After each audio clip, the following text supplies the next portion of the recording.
Du coup, bonjour à tous et merci beaucoup de m'accueillir aujourd'hui pour présenter mes travaux de recherche lors de votre séminaire.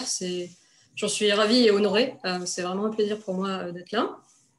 Donc aujourd'hui, je vais vous présenter mes travaux de thèse. Donc, comme l'a dit Claudia, que j'ai soutenu fin septembre cette année. Et dont le sujet était la synthèse de sons musicaux par apprentissage machine vers un espace de contrôle perceptivement pertinent. Donc cette thèse a fait l'objet d'une thèse CIFRE en partenariat entre le GIPSA donc sous l'encadrement de Laurent Gérin, Thomas Weber et Maëva Garnier, et en partenariat avec l'entreprise Arturia sous l'encadrement de Samuel Limier. Donc je vais commencer par vous donner un petit peu de contexte sur la thèse et comment est-ce qu'on a monté un petit peu ce projet de thèse. Donc Arturia, c'est une entreprise d'une centaine d'employés à peu près qui est basée dans la région grenobloise et qui produit des équipements audio, donc principalement des synthétiseurs à la fois analogiques et numériques, des contrôleurs MIDI pour venir contrôler donc les synthétiseurs numériques, des interfaces audio et également des effets audio numériques comme des reverbs, des compresseurs, ce genre de choses-là. Donc, il y a 5 ans, quand je suis arrivée dans l'entreprise en stage après mon école d'ingénieur, en fin de mon école d'ingénieur, les produits logiciels que proposait l'entreprise étaient focalisés sur la recréation de synthétiseurs iconiques analogiques des années 70-80. Et donc, l'idée, c'était de venir un peu explorer de nouvelles pistes et diversifier un peu les produits en explorant de nouveaux types de synthèse sonore et de trouver, pour générer de nouveaux sons et aussi trouver de nouveaux types de contrôle pour ces synthétiseurs. Et donc, c'est un petit peu dans ce cadre-là que le sujet de thèse a été créé et qu'on est ensuite allé chercher le GIPSA Lab pour venir nous encadrer du côté académique et nous apporter toutes leurs connaissances dans le domaine audio et machine learning, ce genre de choses-là. Donc voilà, pour entrer plus concrètement dans le contexte de la thèse, donc les synthétiseurs sont des instruments de musique très puissants qui proposent aux utilisateurs une énorme palette de sons, mais il peut parfois être assez difficile pour les utilisateurs de trouver le son qu'ils recherchent parfaitement pour aller avec leurs morceaux ou pour matcher leurs idées. Et en particulier, dû au fait que la plupart des synthétiseurs ont des paramètres de contrôle qui peuvent être très complexes et qui dépendent directement des méthodes de synthèse sonore qui sont utilisées à l'intérieur. Donc les principales méthodes de synthèse sonore qui sont utilisées dans les synthétiseurs commercialisés peuvent être groupées dans 4 grandes familles de synthèse sonore. Donc la première est la méthode de synthèse par algorithme abstrait, donc par exemple la synthèse par modulation de fréquence, qui peut avoir ce type de son-là. Est-ce que vous entendez les sons? Oui. Vous avez entendu? D'accord, parfait. Donc la deuxième famille est la famille de synthèse qui utilise des échantillons sonores stockés dans la mémoire du synthétiseur, comme par exemple la synthèse par table d'onde ou la synthèse granulaire.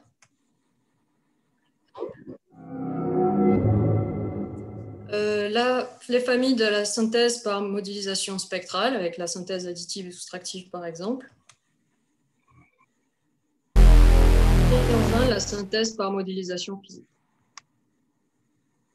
Bon, voilà, chaque méthode de ces familles propose des sons assez spécifiques aux utilisateurs et aussi des jeux de contrôle de paramètres qui sont tout à fait dépendants de ces types de méthodes et qui peuvent être parfois très très nombreux et sont souvent assez bas niveau et donc ils sont assez loin des intentions musicales des musiciens et ils peuvent aussi nécessiter d'avoir une certaine connaissance technique sur la façon dont est synthétisé le son, ce qui fait que ce type d'instrument peut être assez difficile d'accès pour des musiciens amateurs.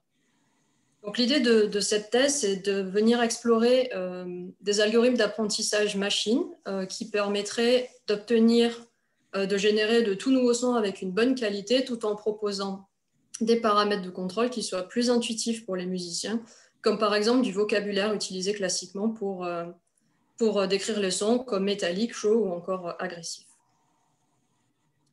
Donc, dans cet objectif, nous avons eu à faire face à 3 problématiques majeures. Donc, la première était de trouver quels sont les descripteurs verbaux qui nous permettent de décrire des sons de synthétiseurs. Ensuite, trouver l'algorithme d'apprentissage machine qui nous permette d'extraire un espace de représentation haut niveau dans lequel qu'on va pouvoir utiliser ensuite comme espace de contrôle et qui permettent bien sûr de faire des sons, de générer des sons de bonne qualité. Et enfin, fusionner les deux en quelque sorte pour finalement aboutir à une synthèse qui propose des paramètres de contrôle qui soient perceptivement pertinents. Donc, dans un premier pas vers cet objectif assez ambitieux, on s'est focalisé dans ce test sur la transformation d'un son source, ici en bleu, je ne sais pas si vous pouvez voir ma souris, en utilisant donc ces paramètres de contrôle perceptivement pertinents. Donc, on va commencer par s'intéresser à la caractérisation donc, du timbre de ces sons synthétiques. Et donc, l'idée, c'est de venir définir quels sont les descripteurs verbaux qui permettent de décrire donc, ces sons de synthétiseurs. Or, le timbre est un attribut acoustique qui n'est toujours pas parfaitement défini. Et cela peut s'expliquer en partie du fait que, contrairement à la hauteur de la note, par exemple, il ne dépend pas d'une seule dimension acoustique, mais plutôt un attribut perceptif multidimensionnel.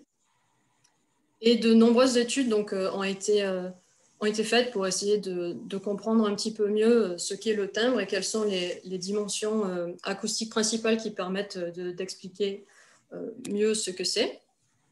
Donc, parmi les approches classiquement utilisées, une des plus répandues est l'approche qui utilise donc des études multidimensionnelles sur des notations de dissimilarité entre des paires de sons pour venir extraire les dimensions principales qui permettent de décrire le timbre sonore. Mais même si ces dimensions sont souvent très intéressantes, elles restent assez loin de l'intention musicale des utilisateurs et ne peuvent pas vraiment être considérées comme intuitives. Un deuxième type d'approche se base sur une description qualitative du timbre et donc fait souvent appel à l'utilisation de descripteurs verbaux. Il existe différents types de méthodes utilisant cette approche, la verbalisation libre, la catégorisation libre, ou l'utilisation d'échelles sémantiques, par exemple, où les participants vont pouvoir évaluer des sons sur des échelles qui sont labellisées avec des descripteurs, des termes qui peuvent être issus d'autres études, des études de verbalisation libre ou de catégorisation libre, par exemple, ou alors du vocabulaire extrait de la littérature. Toutes ces études ne découlent pas en un consensus clair sur quelles sont les dimensions perceptives principales qui permettent d'expliquer le terme, mais il y a un consensus sur sa forme spectro-temporelle, c'est-à-dire que le terme peut décrire à la fois la dynamique temporelle du son et son contenu spectral. Ce que ces études ont montré également, c'est que les dimensions perceptives du timbre dépendent énormément du contexte et qu'elles vont être différentes en fonction du type de son qui a été utilisé, mais peuvent aussi dépendre du type d'auditeur ou même du langage qui a été utilisé pour le test perceptif. Donc, en tenant en compte un petit peu tout ça et également du fait qu'il y a, à notre connaissance, très peu d'études perceptives qui s'intéressent à des sons synthétiques et en particulier à des sons synthétiques qui n'imitent pas des instruments d'orchestre, on a décidé de mener nos propres tests perceptifs. Et donc pour cela, on a réalisé 2 tests. Un premier test de verbalisation libre dont l'objectif était de collecter des termes qui sont utilisés pour décrire les sons de synthétiseurs. Et un deuxième test basé sur des échelles sémantiques afin d'évaluer le consensus de ces termes et également à noter une base de données de son en utilisant ces dimensions perceptives extraites. Donc tout d'abord, nous avons réalisé le premier test de verbalisation libre dont l'objectif était donc de collecter les descripteurs verbaux les plus fréquemment et transversalement utilisés pour décrire les sons de synthétiseurs en français. Donc, c'est un test qu'on a réalisé en ligne et pour lequel on a eu 101 participations. Pour les stimuli, nous sommes créés notre propre base de données que nous avons générée à partir des synthétiseurs logiciels d'Arturia. Donc, nous avons au total généré 1233 sons que nous avons, avec une note unique, nous avons normalisé en loudness et qui sont tous à peu près de la même durée, entre 2 et 2,5 secondes. Et pour ce test, parmi cette base de données de un peu plus de 1100, nous avons sélectionné 50 que nous avons choisi de manière à ce qu'ils soient le plus représentatif possible de l'ensemble de la base de données et que nous avons donné à décrire aux participants de ce test. Donc, je vais vous faire écouter quelques exemples de sons qu'on peut trouver dans notre base de données.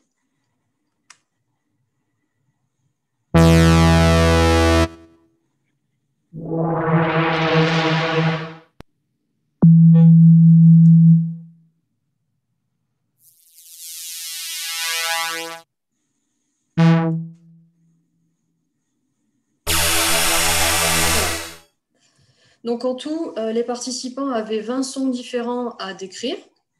Pour cela, ils pouvaient écouter chaque son autant de fois que nécessaire. Et ensuite, ils avaient à leur disposition 5 petits espaces vides ici qu'ils pouvaient remplir en utilisant des phrases courtes ou des termes isolés. Et ils étaient vivement encouragés à essayer d'éviter les termes de jugement de valeur comme beau ou moche, qui ne sont pas forcément très utiles dans notre cas. Une fois les résultats collectés, nous avons nettoyé un petit peu les données pour enlever les accents, les fautes d'orthographe, ce genre de choses. Et à la fin, nous nous sommes retrouvés avec 784 termes différents que nous avons voulu regrouper dans des catégories sémantiquement cohérentes. Donc pour cela, nous sommes intéressés à 2 types de relations sémantiques, de 2 relations de proximité sémantique différentes. Donc, on a regroupé des termes qui avaient été utilisés soit systématiquement par un même participant pour décrire un même son, soit de termes qui avaient été utilisés par 2 participants différents pour décrire un même son. Ensuite, sur les catégories obtenues, on a mené une analyse de fréquence et de transversalité pour venir sélectionner les catégories qui avaient été utilisées le plus souvent et par le plus grand nombre de participants différents. Ce qu'on a pu observer avec les résultats que nous avons collectés, c'est que de manière assez intéressante, on a à la fois collecté des termes qui avaient déjà été reportés dans la littérature comme des termes utilisés pour décrire des instruments de musique un petit peu plus classiques, comme le piano et la guitare, avec des termes comme brillant, chaud ou métallique. Mais on s'est rendu compte qu'on avait également collecté des termes qui, à notre connaissance, n'avaient jamais été reportés dans la littérature, comme distordu, explosif ou robotique, qui semblent être des termes assez spécifiques de ce type de son-là. Une autre remarque intéressante que nous avons pu faire, c'est que parmi les 5 catégories les plus fréquentes et les plus transversales que nous avons obtenues, on s'est rendu compte que les termes étaient tous reliés au contenu spectral du son, et donc ne traitant pas de l'aspect évolution temporelle des sons, qui est un des critères principaux pour décrire le timbre. Donc ensuite, afin de sélectionner les descripteurs verbaux qu'on va utiliser pour la suite de l'étude, on a choisi donc pour chacune des catégories les plus fréquentes et les plus transversales comme prototype le terme qui avait été utilisé lui-même le plus fréquemment et le plus transversalement dans la catégorie.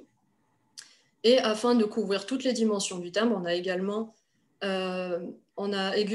cherché des termes qui avaient été utilisés le plus fréquemment et le plus transversalement, qui décrivaient donc l'évolution temporelle des signaux. Donc à la fin, nous avons abouti à 8 descripteurs verbaux: métallique, chaud, soufflé, qui vibre, percussif, qui résonne, qui évolue et agressif, que nous avons utilisé donc, comme label d'échelle sémantique pour notre deuxième test perceptif. Donc, l'objectif de ce deuxième test était donc d'évaluer le consensus de ces 8 dimensions et également d'annoter un sous-ensemble de nos synthétiseurs le long de ces dimensions-là. Donc, nous avons fait ce test en ligne également et nous avons eu 71 participants. Pour les stimuli, nous sommes partis de notre base de données Arturia une nouvelle fois et cette fois-ci, nous avons sélectionné 80 sons, une fois encore choisis de manière à ce qu'ils soient le plus représentatifs possible de l'intégralité de notre base de données. Et nous les avons distribués, répartis en deux catégories de stimuli différents.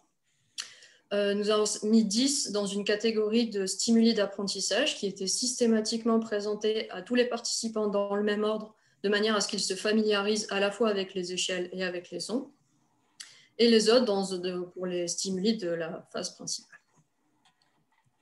Donc cette fois-ci, les participants avaient 40 sons différents à évaluer, donc ils pouvaient une fois encore les écouter autant de fois que nécessaire, et ensuite pour faire leur évaluation, ils avaient à leur disposition 8 échelles continues, labellisées avec les termes que nous avons vus précédemment, et allant de pas du tout à extrêmement. Donc, tout d'abord, pour analyser les résultats, nous sommes intéressés d'abord au consensus intra-sujet. Donc, l'objectif, c'était d'évaluer la consistance de chaque participant dans l'utilisation des échelles. Pour cela, on a calculé donc, la corrélation entre les évaluations que les participants avaient données sur des sons qu'ils avaient annotés plusieurs fois. Et on a pu se rendre compte que pour certains sujets, il avait été difficile de comprendre certaines des échelles. C'est ce qu'on peut voir ici avec les corrélations qui vont de la couleur bleu clair à la couleur rouge. Et donc, on a décidé de retirer ces auditeurs qu'on a considérés comme non fiables pour certaines des échelles de la suite de notre test pour ne pas perturber l'analyse des résultats par la suite. Ensuite, dans un deuxième temps, on s'est intéressé au consensus intersujet. Donc, cette fois-ci, on a calculé la corrélation sur les évaluations qu'avaient données différents participants qui avaient annoté un même sous-ensemble de sons. Et ensuite, on a appliqué une classification hiérarchique afin de distinguer les groupes de participants au sein duquel on avait une conception partagée des termes. Donc ici, par exemple, pour agressif, on a obtenu 3 groupes différents de participants, où au sein d'un même groupe, on a des participants qui ont utilisé les échelles exactement de la même manière et où on observe des différences dans l'utilisation des échelles entre 2 groupes différents. Donc, en analysant les différents groupes de participants, leur comportement au niveau des échelles et la façon dont ils avaient compris les échelles, en analysant les commentaires libres qu'on leur permettait de laisser à la fin du second test perceptif pour qu'ils nous expliquent comment est-ce qu'ils avaient compris les différents termes, on s'est rendu compte qu'il n'y avait pas de différence significative entre les différents groupes de participants. Donc, même si ils ont utilisé les échelles de manière sensiblement différente, on se rend compte qu'il y a quand même une conception partagée sur le terme et qu'ils ont quand même compris les échelles de la même manière. Ensuite, on s'est aperçu qu'il y avait quand même des différences entre les différentes échelles. Certaines sont apparues comme très consensuelles et certaines sont apparues comme beaucoup moins consensuelles.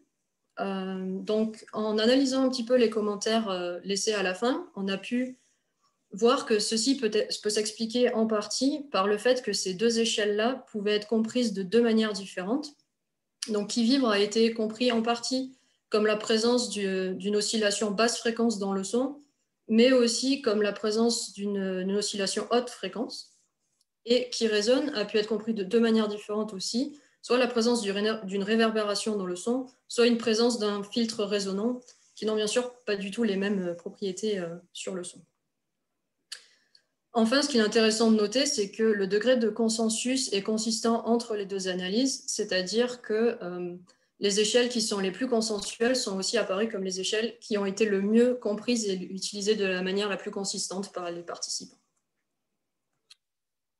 Finalement, afin d'annoter donc, notre base de données en utilisant ces dimensions, nous avons sélectionné pour chaque échelle le groupe de participants, le groupe avec le plus grand nombre de participants.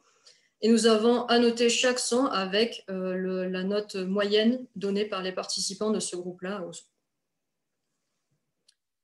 Donc, pour résumer un petit peu sur cette première partie, donc, nous avons identifié les termes les plus fréquents et transversalement utilisés pour décrire les sons de synthétiseurs en français, et nous avons mis en évidence 8 descripteurs verbaux que nous allons utiliser par la suite. On a pu montrer qu'il y avait une conception partagée du terme, même s'il y a des différences entre les différentes échelles.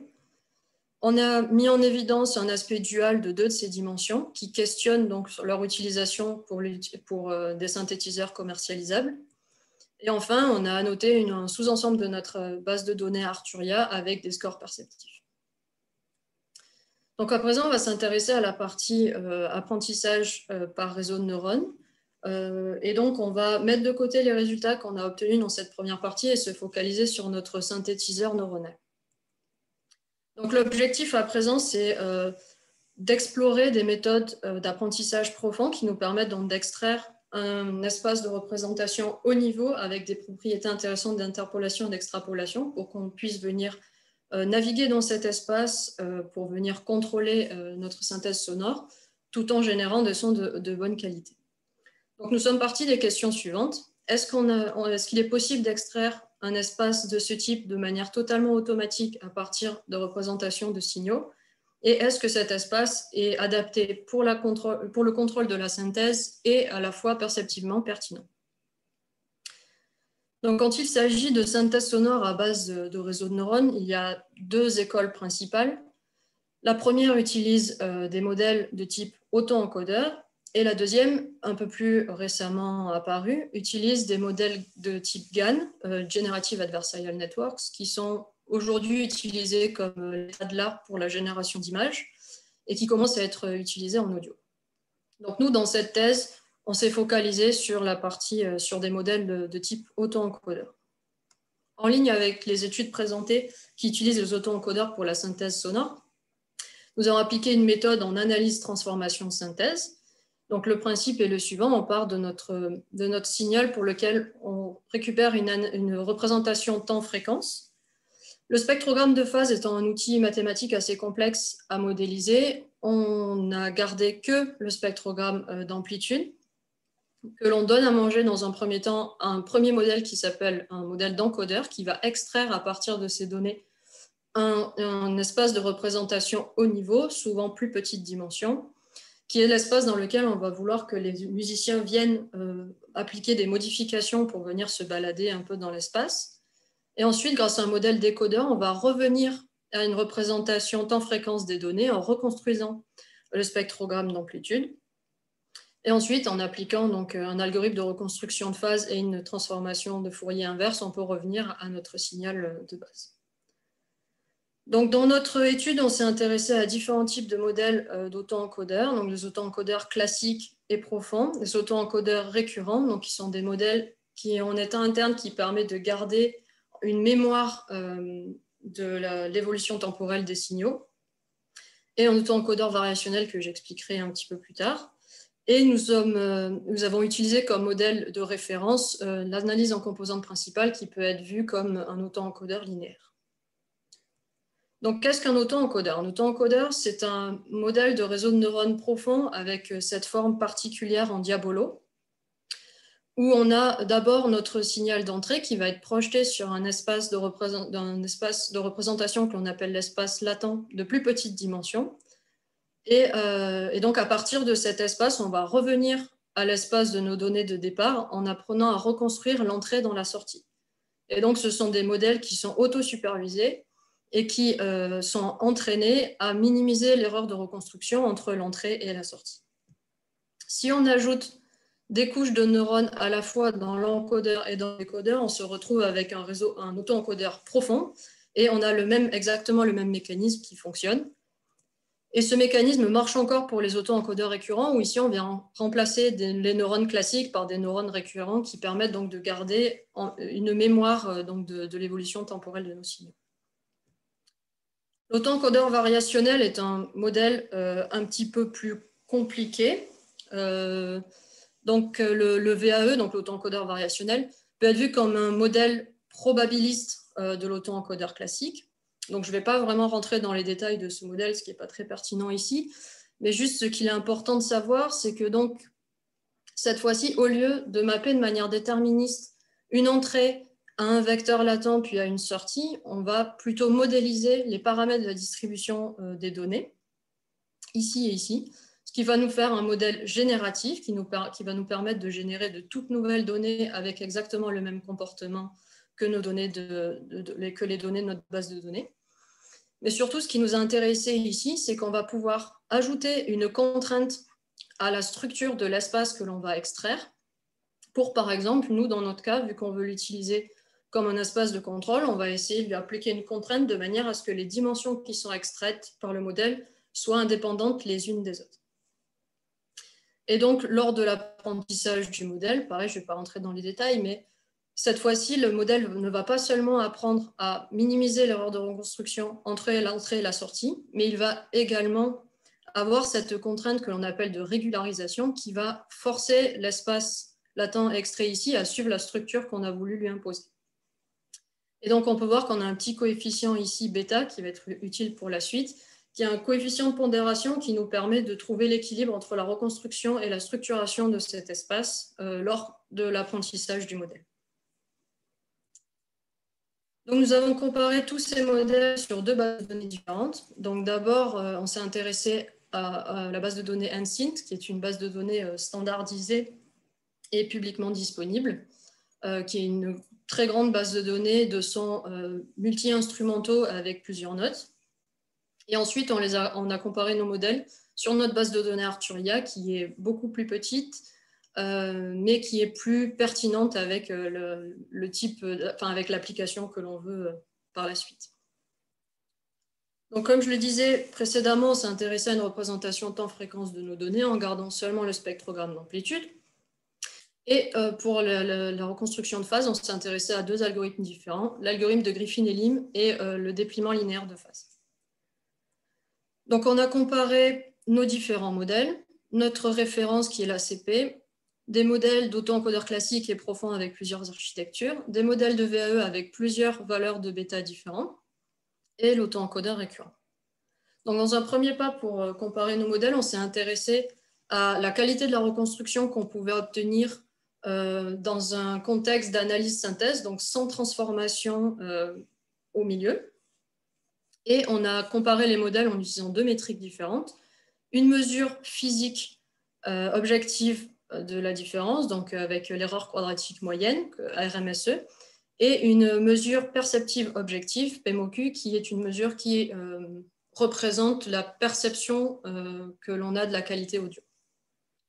Donc là, pour cette présentation, je vais seulement vous présenter les résultats obtenus sur NCINT, mais on observe des résultats assez similaires sur la base de données Arturia. Et de même, je vais vous montrer les résultats obtenus seulement pour la RMSE, mais on a des observations similaires pour PMOQ. Donc là, sur les graphes, on a l'erreur de reconstruction en fonction de la taille de l'espace latent. Donc, comment est-ce qu'on vient compresser notre information? Et donc, en rouge, nous avons l'ACP, notre référence. En bleu, l'auto-encodeur classique. En orange et en jaune, les auto-encodeurs profonds. Et en violet, l'auto-encodeur récurrent. Et à droite, nous avons l'ACP qui est reporté et 4 modèles de VAE avec 4 valeurs de bêta différentes. Donc, tout d'abord, ce qu'on peut voir, c'est que de manière assez surprenante, on n'a pas réussi à battre l'ACP avec un auto-encodeur classique, mais on a été obligé de rajouter plus de couches et d'aller vers des modèles plus complexes pour pouvoir compresser mieux l'information. Et que plus le modèle est complexe, plus les résultats semblent être meilleurs.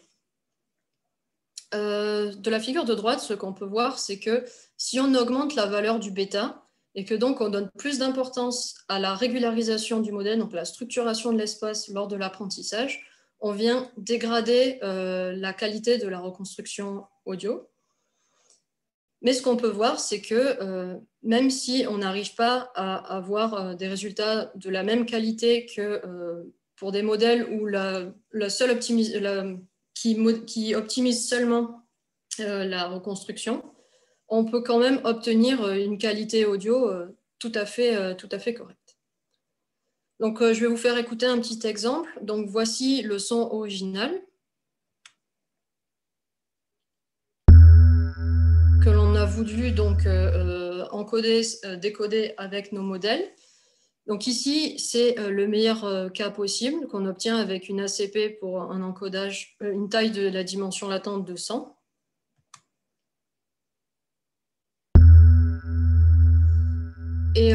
Et donc là, je vais vous montrer un exemple obtenu donc pour comparer les résultats qu'on obtient avec l'ACP, ici pour une dimension d'encodage de 32 et un auto-encodeur variationnel. Donc voilà l'ACP et le VAE. Donc on entend ici clairement que le VAE permet de conserver beaucoup plus d'informations et de permettre une synthèse de meilleure qualité que l'ACP qui est notre modèle de référence. Donc ensuite, nous allons comparer les différents modèles au niveau de la structure de l'espace latent qu'ils extraient. Donc pour cela, on a calculé cross-corrélation entre les dimensions latentes extraites et je vais vous présenter un exemple de résultat pour une dimension de l'espace latent de 16. Donc ici, on a le modèle obtenu avec une ACP, un auto-encodeur profond, un auto-encodeur récurrent et 3 modèles de VAE avec 3 bêtas différents. Donc tout d'abord, ce qu'on peut voir, c'est que le modèle qui montre le plus de corrélation entre les dimensions est donc une structuration la plus complexe de l'espace est obtenue pour l'auto-encodeur récurrent, qui est un modèle très complexe avec qui garde en mémoire, etc., la temporalité du son. Donc, c'est un résultat auquel on pouvait un petit peu s'attendre. Et ensuite, ce qui est intéressant de noter, c'est que lorsqu'on va augmenter la valeur du bêta, et donc donner plus d'importance à la structuration de l'espace lors de l'apprentissage, on voit en effet que le modèle va d'abord se comporter d'une manière très proche d'un auto-encodeur profond, puis petit à petit venir avoir un comportement très proche de l'ACP, ce qui est quelque chose que l'on souhaite, nous, dans notre cas, où on veut utiliser cet espace comme un espace de contrôle. Donc, ce qu'on peut voir, si on regarde ces résultats et les résultats qu'on a vus juste précédemment, c'est qu'avec les VAE, on peut à la fois obtenir un espace de contrôle qui est structuré d'une manière qui nous intéresse et en même temps obtenir une synthèse sonore de bonne qualité. Enfin, on s'est intéressé comme premier pas vers l'utilisation de cet espace pour la navigation et la création de tout nouveaux sons. On s'est intéressé au sound morphing, donc à essayer d'interpoler entre deux sons et se balader donc, pas à pas dans l'espace latent en interpolant pour voir un petit peu ce qui se passait. Et donc, en interpolant entre un son source, qui est celui-ci, et un son cible, extrait par le VAE, voici ce qu'on obtient.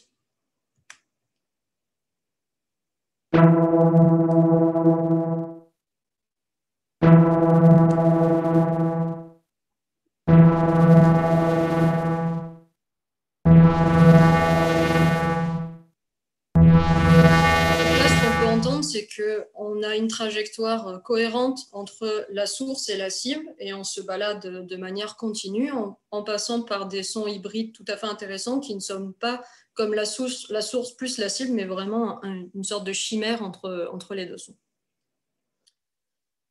Donc voilà, pour résumer sur cette partie, on a vu qu'on a réussi à obtenir avec nos modèles une qualité audio assez bonne sur les deux bases de données différentes. On a pu montrer que nos modèles d'auto-encodeurs sont adaptés à notre application, et en particulier les VAE, puisqu'ils extraient un espace qui est un bon candidat pour une utilisation pour du contrôle. Mais on n'a pas réussi à mettre en évidence de lien entre ces dimensions extraites par le modèle et des dimensions perceptivement pertinentes. Donc, on en arrive à la supervision des modèles en utilisant donc, la perception du timbre. Donc là, l'idée, c'est de venir utiliser les résultats qu'on avait laissés de côté de la première partie pour venir superviser nos modèles, notre modèle de synthétiseur. Donc l'objectif, c'est de donner un sens perceptif aux dimensions qui ont été extraites par notre modèle. Donc on est parti des questions suivantes. Est-ce qu'il est possible d'ajouter une supervision de manière à forcer le sens des dimensions latentes qui ont été extraites par notre modèle? Et est-ce qu'on est capable de changer le comportement de notre modèle en utilisant vraiment très peu de données à noter? Donc en 2018, Philippe Essling et ses collègues de l'IRCAM sont intéressés à la régularisation perceptive d'un modèle de VAE. Donc pour cela, ils se sont reposés sur des études multidimensionnelles de timbres sur une base de données d'instruments d'orchestre. Et ils ont régularisé perceptivement leur modèle en ajoutant une contrainte à l'espace extrait, de manière à ce que la structure de l'espace extrait par le modèle se comporte de la même façon, ait la même structure que l'espace de timbre utilisé. Donc l'idée, c'est que deux sons qui sont proches dans l'espace extrait par le modèle soient des sons qui soient proches aussi dans l'espace de timbre initial. Donc ceci est assez intéressant, mais la limite est que en faisant seulement coïncider les structures, on ne peut pas assurer que chaque dimension prise individuellement de l'espace extrait par le modèle ait un sens perceptif, ce qui est ce que nous voulons dans notre cas. Et enfin, il y a une deuxième différence importante, c'est que dans leur cas, ils avaient à leur disposition une base de données intégralement labellisée d'instruments d'orchestre. Donc, ils ont pu faire un apprentissage totalement supervisé de notre modèle, ce qui n'est pas le cas ici, puisque nous avons à notre disposition seulement 80 sons labellisés, ce qui n'est pas assez pour faire de l'apprentissage profond. Et donc, nous avons dû nous intéresser à des modèles de supervision faibles. Et en particulier, on s'est intéressé à une procédure semi-supervisée en 2 étapes que je vais vous présenter maintenant. Donc, l'idée de notre procédure, de la méthodologie que nous proposons, c'est tout d'abord de faire un pré-apprentissage totalement non supervisé du modèle, exactement comme on l'a fait précédemment, donc en utilisant l'intégralité de notre base de données pour faire l'apprentissage de notre VAE classique. Et ensuite, appliquer un affinage en faisant un affinage supervisé, en entraînant notre modèle uniquement sur la base de données labellisée que nous avons et avec une contrainte supplémentaire à satisfaire pendant l'apprentissage que nous avons également pondéré comme précédemment pour trouver l'équilibre entre la reconstruction, la régularisation classique du VAE et notre régularisation perceptive. Et nous avons également exploré l'impact de la répétition de cette procédure en 2 étapes plusieurs fois pour voir si ça avait un impact sur la reconstruction de nos sons derrière. Donc, sachant que nous n'avons pas eu le temps de mener une étude poussée sur le lien qu'il existe entre l'utilisation des échelles sémantiques lors du test perceptif et la réelle perception des participants, nous avons décidé de garder les choses le plus simples possible et nous avons donc juste appliqué une erreur quadratique moyenne entre les dimensions extraites par notre modèle et les notations données par les participants lors du second test perceptif. Pour les bases de données, donc pour faire l'apprentissage non supervisé, nous avons utilisé l'intégralité de notre base de données Arturia, pour laquelle nous disposons donc uniquement du spectrogramme d'amplitude. Et pour faire l'affinage supervisé, nous avons utilisé donc uniquement les 80 samples, les 80 sons qui ont été annotés durant le second test perceptif, et donc cette fois-ci pour lequel nous avons le spectrogramme d'amplitude et les vecteurs perceptifs qui ont été donnés lors du second test perceptif. Donc d'abord, nous avons voulu évaluer notre méthodologie en termes de la qualité audio qu'on était capable d'obtenir. Donc pour cela, comme précédemment, on s'est intéressé à 2 métriques, la RMSE et la PMOQ. Et ici, je vais vous présenter les résultats obtenus pour la RMSE. Donc là, on a une fois encore la RMSE en fonction de la dimension de l'espace latent. Et on a un auto-encodeur classique, donc pas régularisé perceptivement, et 3 modèles de VAE régularisés perceptivement avec 3 valeurs différentes de alpha. Donc, comme on pouvait s'y attendre des résultats qu'on a vus précédemment, lorsqu'on va augmenter la valeur du alpha et donc donner plus d'importance à la régularisation perceptive lors de l'apprentissage, on va venir dégrader sensiblement la qualité de la reconstruction sonore. Mais on peut voir que si on choisit bien notre alpha, on arrive quand même à avoir une reconstruction audio qui est tout à fait convenable. Ensuite, on s'est intéressé donc à la répétition de la procédure, comme je vous l'ai dit plus tôt. Et donc pour cela, on a fait l'apprentissage de 2 modèles différents de VAE pour 2 valeurs de alpha différents, 0, 1 et 1. Et on les a entraînés avec un nombre, avec une répétition différente de la procédure en 2 étapes. Donc qu'on a répété 1 fois, 2 fois ou 3 fois. Donc ce qu'on peut voir ici, c'est que répéter la procédure d'apprentissage a un impact sur la reconstruction. On vient améliorer la reconstruction, mais on peut voir clairement que cette amélioration est beaucoup moins significative que le fait de choisir correctement le alpha. Donc maintenant qu'on a fait une première analyse sur la qualité qu'on pouvait obtenir avec nos modèles, on a choisi un modèle qui nous permettait d'atteindre le meilleur compromis entre la qualité de la reconstruction et la structuration de l'espace obtenu. Et pour évaluer maintenant l'efficacité de notre modèle à les propriétés acoustiques de ces dimensions et à être en effet capable de rendre un son plus métallique ou plus agressif, par exemple, on a réalisé un dernier test perceptif en se basant sur un modèle AB. Donc, c'est un test qu'on a fait également en ligne et pour lequel on a eu 30 réponses. Donc, notre modèle de VAE étant statique, on ne pouvait pas s'attendre à ce que le modèle soit capable de capter des propriétés acoustiques liées à l'évolution dynamique du son. Donc, on a décidé de retirer les dimensions percussives qui résonnent et qui évoluent de notre test. Pour chacune des 5 échelles restantes, on a sélectionné 12 sons sources, 3 qui avaient été notés comme très représentatifs de la dimension lors du second test perceptif, 3 notés comme non représentatifs et 6 de notre ensemble de tests qui n'avaient jamais été vus par le modèle pour voir si le modèle est capable également de rendre plus métallique des sons qu'il n'a jamais vus. Pour ces 60 sons sources sélectionnés, afin de nous créer les paires que nous allons présenter aux participants, nous sommes intéressés donc à l'utilisation de nos modèles dans un contexte analyse, transformation, synthèse, ce coup-ci. Nous avons appliqué 2 transformations différentes pour nous créer 2 sons différents. Un qui est donc en utilisant concrètement ce qu'on fait, c'est qu'on prend notre son source, on l'encode, on applique un léger offset, à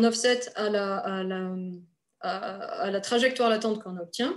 Donc, un petit offset pour obtenir un son un peu plus métallique et un grand offset pour obtenir un son beaucoup plus métallique. Et ensuite, on synthétise nos sons. Et donc, ceci nous permet d'avoir des paires de sons avec un des 2 sons de la paire qui est censé être plus représentatif de la dimension au sens du modèle. Donc ici, je vais vous présenter les exemples pour que ce soit plus clair. Donc, par exemple, on a essayé de rendre un son plus métallique en appliquant un petit offset. Je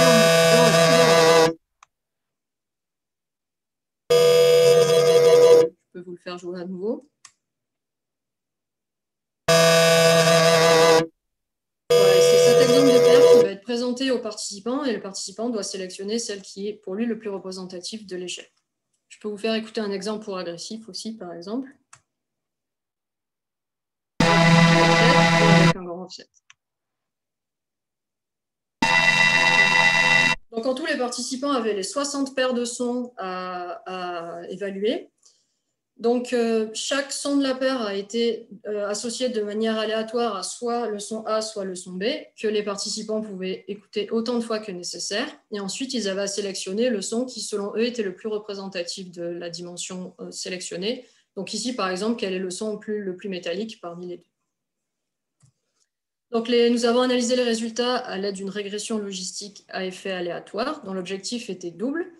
À la fois analyser si les participants avaient en effet bien reconnu les variations du VAE et donc si notre modèle est en effet capable de capturer les propriétés acoustiques des différentes dimensions et également évaluer l'influence du type de données, donc si c'est des sons que le modèle avait déjà vus ou que le modèle n'avait jamais vus, pour voir si le modèle est capable de généraliser à des sons sur lesquels il n'a pas été entraîné. Donc, voici les résultats. On voit ici le pourcentage de réponses des participants qui sont en adéquation avec ce que nous avons modélisé avec le modèle. Pour les 5 échelles, on peut voir ici la base de données d'apprentissage, les sons issus de la base de données de test. Et la ligne rouge représente le niveau de choix aléatoire.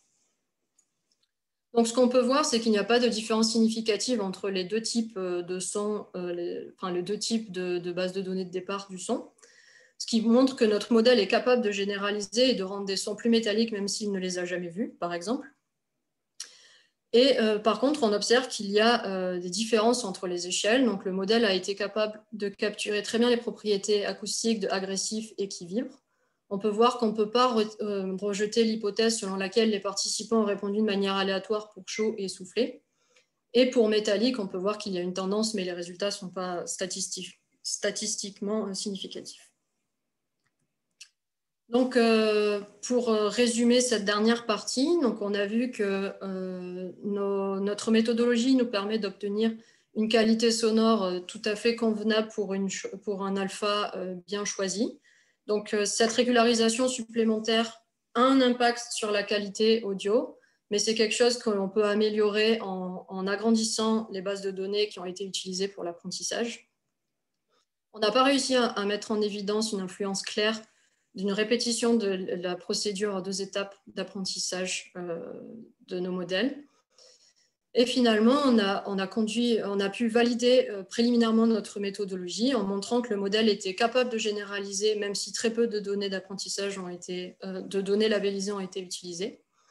Et on a pu voir que le modèle a réussi à capturer très bien les propriétés acoustiques de agressif et qui vibre, a eu des difficultés à modéliser chaud et soufflé, et les résultats devront être confirmés pour métallique. Donc pour conclure, les contributions principales de la thèse sont les suivantes. Donc nous avons listé 784 termes utilisés pour décrire les sons de synthétiseurs en français, parmi lesquels nous en avons mis en évidence 8 comme les plus fréquents et transversalement utilisés. Nous avons évalué leur degré de consensus et nous avons annoté un sous-ensemble de 80 sons de synthétiseurs perceptivement grâce à ces 8 dimensions. Nous avons réalisé donc une étude comparative des modèles d'auto-encodeurs sur 2 datasets différents et nous avons validé l'utilisation de ces modèles comme adaptés à notre application, en particulier les VAE. Et finalement, nous avons proposé une nouvelle méthodologie pour régulariser perceptivement les VAE en utilisant une procédure d'apprentissage en 2 étapes que nous avons validée à la fois objectivement et perceptivement et qui nous a permis d'obtenir une synthèse contrôlée perceptivement, même si uniquement partiellement. Pour aller plus loin sur les recherches dans ce sujet, donc, il pourrait être intéressant de conduire une analyse plus poussée des dimensions perceptives que nous avons obtenues. Donc, tout d'abord, en menant une analyse de corrélation et de redondance des termes et aussi en analysant leurs relations sémantiques. Il pourrait être intéressant également d'explorer les corrélats acoustiques sous-jacents. Au niveau du framework du VAE, donc il serait intéressant de considérer une métrique pour la régularisation perceptive différente et de mener donc une réelle étude sur le lien qu'il existe entre l'utilisation des échelles perceptives et la réelle perception des participants pour trouver une métrique qui soit plus adaptée pour la régularisation. Et bien évidemment, il serait intéressant d'explorer les VAE récurrents ou dynamiques de manière à être capable de capturer également les dimensions perceptives qui sont en lien avec l'évolution temporelle des sons. Et finalement, au niveau du framework global, le premier pas serait de venir agrandir les bases de données utilisées pour l'apprentissage. Ensuite, il serait intéressant d'explorer des algorithmes de reconstruction de phase temps réel et plus robustes qui nous permettent d'avoir un petit peu moins d'artefacts audio audibles dans la synthèse qu'on a pu entendre dans les sons que je vous ai présentés. Ou alors une piste intéressante peut être d'essayer de faire l'apprentissage des VAE directement sur les spectrogrammes complexes ou alors d'essayer directement de modéliser les données temporelles. Pour cela, l'exploration des vocodeurs neuronaux peut être une piste intéressante. Et enfin, il pourrait être intéressant aussi d'étudier l'utilisation des GAN conditionnels, qui sont donc l'état de l'art pour la génération d'images aujourd'hui et qui commencent à montrer des résultats assez prometteurs au niveau de la synthèse sonore. Donc voilà, je vous remercie pour votre attention. Ici, vous trouverez la liste donc, des publications qui sont associées à la thèse et un article qu'on a soumis à publication dans un journal international. Voilà, je vous remercie.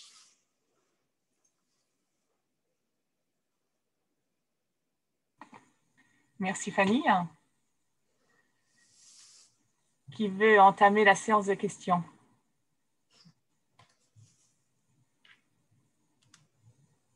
Hop, je vais peut-être arrêter le partage dans un premier temps. Alors moi, j'en ai une par rapport à la transversalité. C'est quelque chose que tu as souvent dit, c'est utilisé de manière transversale. Qu'est-ce que tu entends exactement par cette transversalité? Donc nous, la transversalité, donc on s'est intéressé à... enfin, on a vu ça comme le fait que ce soit utilisé par des participants différents. On a essayé de faire en sorte que ce soit à la fois des termes qui étaient apparus fréquemment, mais pas parce qu'ils avaient été utilisés 50 fois par le même participant, enfin, s'intéresser à un terme qui a été utilisé très fréquemment, mais par le plus grand nombre de personnes différentes. D'accord.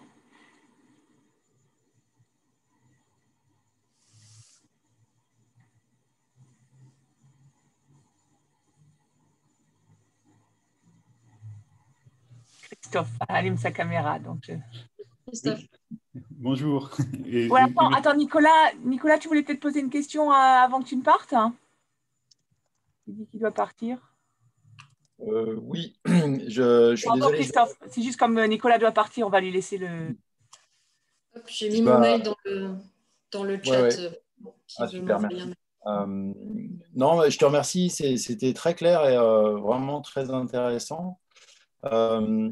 J'avais juste une question, moi, j'ai plein de questions, mais sur les aspects sémantiques, là, quand tu as récupéré les 784 termes, etc., je me demandais, tu dis que tu associes les termes identiques entre eux, bon, etc., mais est-ce qu'il y a vraiment eu de l'identité de production sémantique ou c'était des termes un petit peu identiques, similaires, etc. Et comment tu as fait dans ces cas-là? Est-ce que tu es passé par de l'analyse textuelle avec des procédures de tokenisation, lématisation, etc. Enfin, voilà, je voulais savoir comment tu avais réduit l'information sémantique que tu as récupérée. La toute première chose qu'on a essayé, c'est de partir sur des word embeddings pour essayer de venir regrouper les termes sémantiquement proches. Sauf qu'on s'est très vite heurté au fait que là, on est dans un contexte très particulier qui est de la perception sonore et que les termes n'ont pas du tout le même sens ici et dans un autre contexte. Et comme la plupart des word embeddings qui existent déjà et qui sont tout entraînés, que l'on peut utiliser, sont faits souvent entraînés sur des journaux classiques comme Le Monde ou ce genre de choses-là, on s'est rendu compte qu'on avait des catégories qui avaient un sens qui était pertinent dans le sens commun, mais qui n'était pas du tout pertinent dans le sens musical qui était notre intérêt ici. Donc, on a très vite abandonné cette méthode puisqu'on n'avait pas à notre disposition des modèles entraînés sur des termes utilisés dans un contexte sonore et notamment en français. Et ensuite, donc, ce qu'on a fait, c'est qu'on on s'est rendu compte qu'il y avait des termes qui avaient été utilisés tels quels, de manière identique par différents types de participants. C'est le cas de métallique, par exemple. On a eu le terme synthétique qui est beaucoup apparu aussi, qui avait été utilisé de manière telle quelle. Et ensuite, pour les autres termes, on a fait l'approximation donc assez simpliste et peut-être un peu drastique de regrouper par racine sémantique. Donc, par exemple, on a regroupé les termes métalliques avec métal, avec aussi, on a eu inox ou aluminium. Donc, ce sont des choses qu'on a regroupées ensemble. Voilà, on a regroupé oscillant avec oscillation, ce genre de choses. Et on a regroupé les pluriels, les singuliers également dans les mêmes groupes. OK. Pour obtenir donc, ces 784 termes. OK. Merci. Et je te reposerai peut-être d'autres questions par mail. Là, j'ai pris ton mail. Voilà. Pas de souci. J'y répondrai avec plaisir. Merci à Claudia et à toute l'équipe. Bonne journée. Merci à toi, Nicolas. Christophe, du coup, tu peux reprendre la parole. Merci. Donc, merci Fanny encore. Hein. Moi, j'étais à la thèse, donc j'ai déjà entendu une grande partie de cet exposé. Alors, donc justement, la question, c'est quoi de neuf depuis la thèse? Et puis, comment ce travail-là va apparaître ou pourrait peut-être un jour apparaître sur les synthétiseurs d'Arturia, quoi. Alors là, actuellement, dans la continuité directe de la thèse, donc on est en train d'investiguer la petite perspective que je vous ai mis à la fin. Donc, on est en train d'essayer de faire l'apprentissage des VAE sur les spectrogrammes complexes directement, pour essayer donc de fixer ce problème de reconstruction de phase qui nous pose quand même des problèmes. Et pour l'instant, on a des résultats assez prometteurs. J'arrive à obtenir des résultats qui sont un petit peu mieux que directement utiliser la modélisation du spectrogramme d'amplitude plus Griffin et Lim.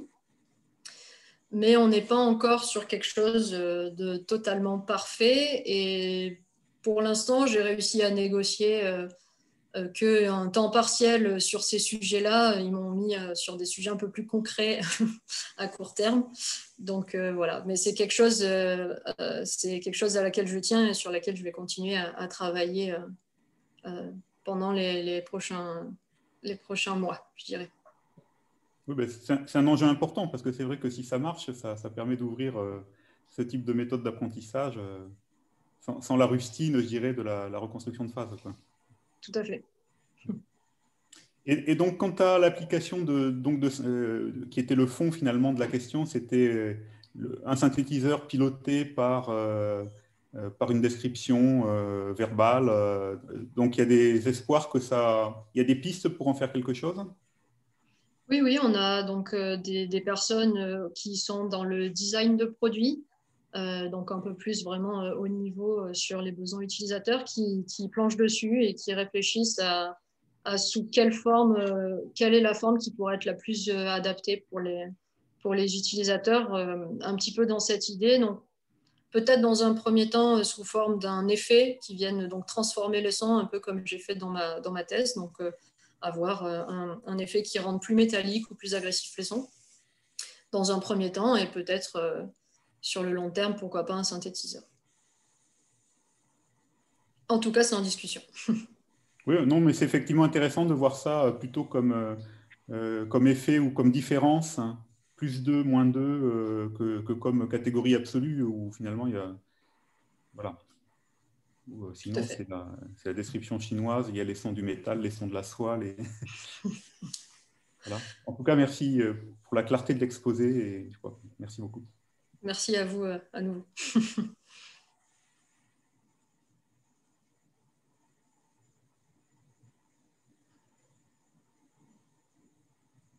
D'autres questions?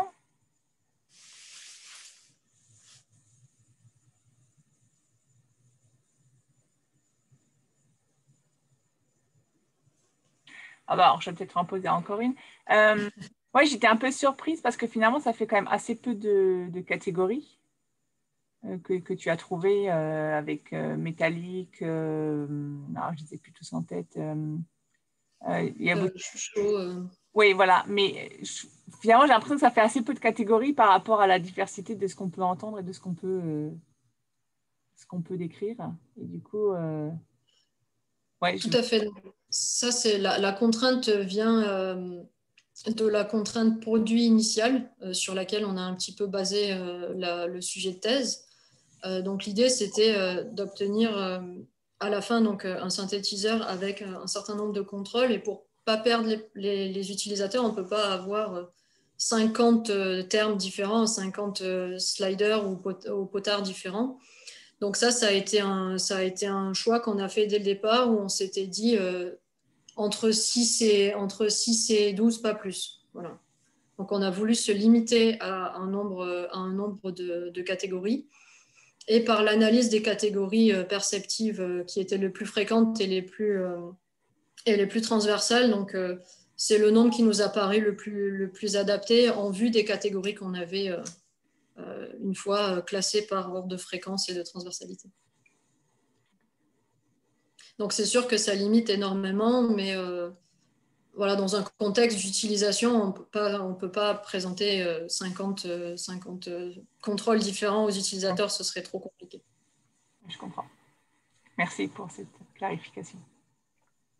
Boris Deval, merci pour l'exposé, c'est très intéressant. J'avais une question sur les modifications. J'ai cru, enfin dans l'exposé, on entend clairement la possibilité de faire un son plus métallique. La question est, est-ce qu'on peut faire un son moins métallique? Est-ce que les choses sont symétriques? Ou bien est-ce que ce seront deux catégories différentes, plus métalliques et moins métalliques? Alors, c'est une très bonne question. Merci beaucoup de l'avoir posée. Alors, c'est quelque chose où, en théorie, on pourrait décroître le niveau de métallicité, puisqu'on a converti les notations que l'on avait au départ entre -1 et 1, en fait, donc pas du tout métallique ou très métallique. Donc, c'est quelque chose que, en théorie, on devrait pouvoir faire, rendre moins importante le degré de métallicité de notre son. Par contre, dans les faits, c'est quelque chose qu'on a, de manière assez surprenante, pas réussi à entendre, notamment sur la métallicité. On s'est retrouvé avec une forme un petit peu plus en U, où quand on veut décroître la métallicité, au bout d'un moment, on recommençait à l'incrémenter un petit peu. Donc ça, c'est quelque chose qu'il faut qu'on creuse un petit peu plus également pour voir qu'est-ce qui se passe et pourquoi ça se passe comme ça. Puisque normalement, il ne devrait pas y avoir de soucis, on pourrait réduire le niveau de métallicité des sons. Oui, tout à fait. Et j'avais aussi une deuxième question sur l'utilisation des sons. Là, ce que j'ai compris, c'est que vous avez utilisé des sons de synthèse qui sont un peu dans une catégorie de sons qui correspond à un certain type de synthétiseur. Est-ce qu'on pourrait imaginer d'appliquer ce genre de méthode à des usages plus, on pourrait dire, électroacoustiques, avec des sons de la nature qui viennent, qu'on pourrait, comme ça se fait dans les musiques électroacoustiques, quoi. Donc avec des sons naturels très variés, des souffles de vent, des bruits d'arbres, toutes sortes de choses. Est-ce qu'on pourrait avoir le même genre de résultats?